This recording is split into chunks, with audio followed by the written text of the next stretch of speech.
Hey, good morning, guys. I just wanted to quickly respond to this comment here by Amy Lee. She says it was written by someone who was told by someone who was told by someone else. It doesn't mean none of it's real. And then in her next comment where she replies to herself, she says, if a friend of mine tells a friend of theirs about a car accident they had and I don't hear about it until later, it doesn't mean that it didn't happen. And that's true. On its face, that doesn't mean that it didn't happen. But let me ask you a question. If a friend of a friend of a friend of a friend of a friend of a friend told you about it 40 years after it happened, and then they told you there were supernatural miracles involved, what if your friend's friend times 10, 40 years after the car accident tells you that the guy that was there picked up the car barehanded and threw it across the road to save someone? Then would it matter? What if I then asked you, well, where's the police report from the actual accident? Can we look at that? Can we see a news article or something? Did your friend who was in the accident write anything down that we can read? What about the person who was in the accident? What about their first direct friends? Did they write down any details about the accident?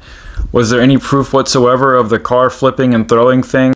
Look, we all know how the telephone game works, you know?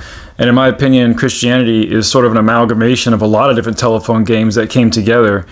But what's really important is, what if you then found out that the story about a man picking up and throwing a car was a very popular story that was already told at the time of the accident that everyone already knew, and it sounds like this story about your friend's friend times 10 was just a copy of a different story, namely a fictional story about a superhero who could throw cars.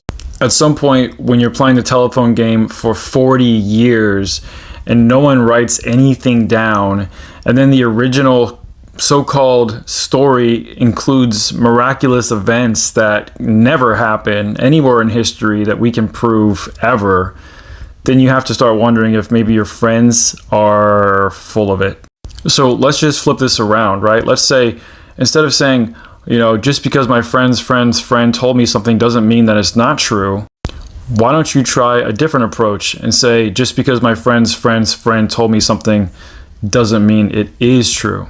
Especially when the original story contains all kinds of quote-unquote miraculous events that sound exactly like the fictional stories that came before your friends.